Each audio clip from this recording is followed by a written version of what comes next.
दिन में एग्ज़ाम है, पढ़ाई नहीं हो पा रही, क्यों? क्योंकि घर वालों का साथ नहीं है। आपने मुझसे हेल्प मांगी है, पहले तो मैं क्या ही कहूँ, निशब्द हूँ मैं, क्योंकि ये आपका इतना पर्सनल मैटर है। अगर मैं आपसे कहती हूँ कि आप पुलिस कंप्लेन करिए, मम्मी पापा से बात करिए, पर मुझे लगता है कि ये सोल्यूशन नहीं होगा। शायद आपके मन में भी ये सवाल आया होगा, क्या मैं ये सही कर रही हूँ अपने ही भाई के खिलाफ? मम्मी पापा से बात कर रही हूँ तो कुछ सोल्यूशन निकलेगा कि नहीं निकलेगा, है ना? लेकिन एग्ज़ाम है, फोकस एग्ज़ाम पर है। आपको अभी भी कहीं ना कहीं टेंशन है कि एग्ज़ाम है मेरा। मैं आपका नाम नहीं लूँगी, हो सकता है क्योंकि ये सिचुएशन बहुत सारे बच्चों के साथ हो, इसलिए मैं जनरल वे में ये वीडियो बना रही हूँ। अगर बच्चों आपके साथ ऐसी दिक्कत है कि घर वाले सपोर्ट नहीं कर रहे हैं और ऐसी कोई समस्या है, तो आप लाइब्रेरी चले जाइए।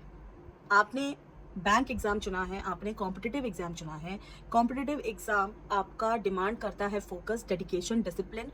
और आप पढ़ाई में अगर इस कदर परेशान रहेंगे, पढ़ाई में नहीं, हाँ, पढ़ाई अगर नहीं हो रही होगी तो परेशान तो होंगे ही, लेकिन घर वालों की वजह से परेशान रहेंगे, तो ये तो चिंता का विषय है। इसके लिए कुछ तो करना पड़ेगा, और क्या कर सकते हैं ये आपको ही डिसाइड करना होगा, क्योंकि उस जगह पे मैं नहीं हूँ, आप हो। आपको एग्ज़ाम देना है, आपको सिलेक्शन लेना है, जॉब भी आप ही करोगे और जो सैलरी मिलेगी वो भी आपको ही मिलेगी। तो एक रुतबा होता है, एक सैलरी की आस होती है कि उससे हम अपने मम्मी पापा का सपना पूरा करेंगे। अगर आप ये सारी चीज़ें सोचोगे ना, तो बैकग्राउंड में कहीं टेंशन दूर चला जाएगा।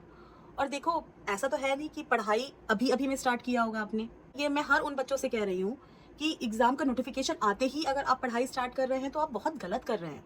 आपको पढ़ाई के लिए मार्जिन लेके चलना पड़ेगा, आपको टाइम लेके चलना पड़ेगा, है ना? तो आप ये नहीं कह सकते कि मेरे पास कम ही दिन बचे हैं और मैं पढ़ाई नहीं कर पा रही। वो प्रिपरेशन तो कब से चला आ रहा है। अब आपको करना है, पूरा ध्यान आपको देना है अपने मॉक टेस्ट पर, आपकी स्पीड पर, आपकी एक्यूरेसी पर, क्योंकि यही सारी चीज़ें तो सिलेक्शन दिलाएंगी। टाइमर पर ध्यान देना है, कितने कम समय पे, कितनी एक्यूरेसी के साथ, कितनी स्पीड में आप ज़्यादा से ज़्यादा क्वेश्चन सॉल्व कर रहे हो, है ना? वो भी नेगेटिव मार्क्स कम करते हुए। तो इस चीज़ का सिर्फ एक ही सोल्यूशन है कि आप उस सिचुएशन से अभी के लिए दूर हो जाओ, क्योंकि आपका एग्ज़ाम अभी ज़्यादा इंपॉर्टेंट है, ज़्यादा प्रायोरिटी में है। तो आप चले जाओ उस जगह से दूर। आप 9 to 5 तो जा सकते हो ना दूर, लाइब्रेरी जाके पढ़ाई कर सकते हो, आपका कोई फ्रेंड होगा, आप उसके यहाँ जाके बैठ के पढ़ाई कर सकते हो। तो आप टाइम डिसाइड कर लो और अपने मम्मी पापा से बात करिए कि मुझे टाइम चाहिए, वरना मैं कैसे कॉन्सेंट्रेट करूँगी। बड़ा सोल्यूशन तो आपके घर से ही मिलेगा, उसमें मैं कुछ नहीं कर सकती या कोई और आके कुछ नहीं कर सकता।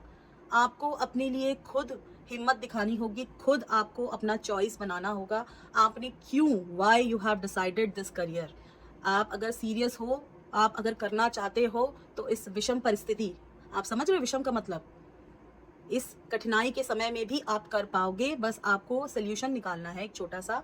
आपको अपना माइंड गेम खेलना है, आपको उस स्ट्रेस सिचुएशन से माइंड को अपनी पढ़ाई पे डेडिकेट करना है, और आपको सिर्फ एक ही गोल दिखाना है कि अब मेरा पेपर है, इसके बाद मैं सोचूंगी कि क्या करना है, लेकिन पेपर तो मैं अच्छे से दूंगी और सिलेक्शन मैं लूंगी।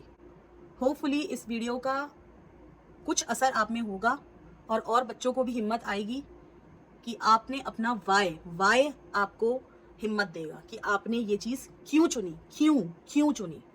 आपके अलावा ये सिचुएशन कोई नहीं बदल सकता। आपको अपने लिए स्टैंड खुद लेना होगा, और उसके लिए आपको किसी भी हद तक जाना पड़े तो आप जाइए, अपने लिए, अपने परिवार के लिए, अपनी खुशी के लिए। कभी कभी अपने आप को ऊपर रखना पड़ता है, परिवार से भी ऊपर रखना पड़ता है, क्योंकि जब आप अपना आप को ऊपर रखोगे, अपने लिए कुछ अच्छा कर पाओगे, तभी तो अपने परिवार के लिए भी कुछ अच्छा कर पाओगे। अगर भाई की वजह से आप नहीं पढ़ाई कर पा रहे हो, तो मम्मी पापा का भी क्या फ्यूचर है उनके साथ? आपको ही कुछ करना होगा, आपको हिम्मत दिखानी होगी।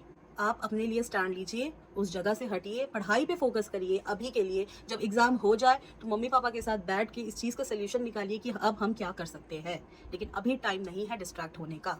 और मैं फिर से कहूंगी कि पढ़ाई एक लंबी जर्नी है, जहां आपको हमेशा ऊपर नीचे सिचुएशन मिलेगा। कभी भी आप ये नहीं सोच सकते कि मैं एक तरीके से जा सकती हूँ, बिना स्ट्रगल के मैं पहुंच सकती हूँ। वो फल आपको मिठास तभी देगा जब आपने मेहनत की होगी, कठिनाइयों का सामना किया होगा, परेशानी देखी होगी। होपफुली ये वीडियो आपको थोड़ी हेल्प कर पाए। Thank you.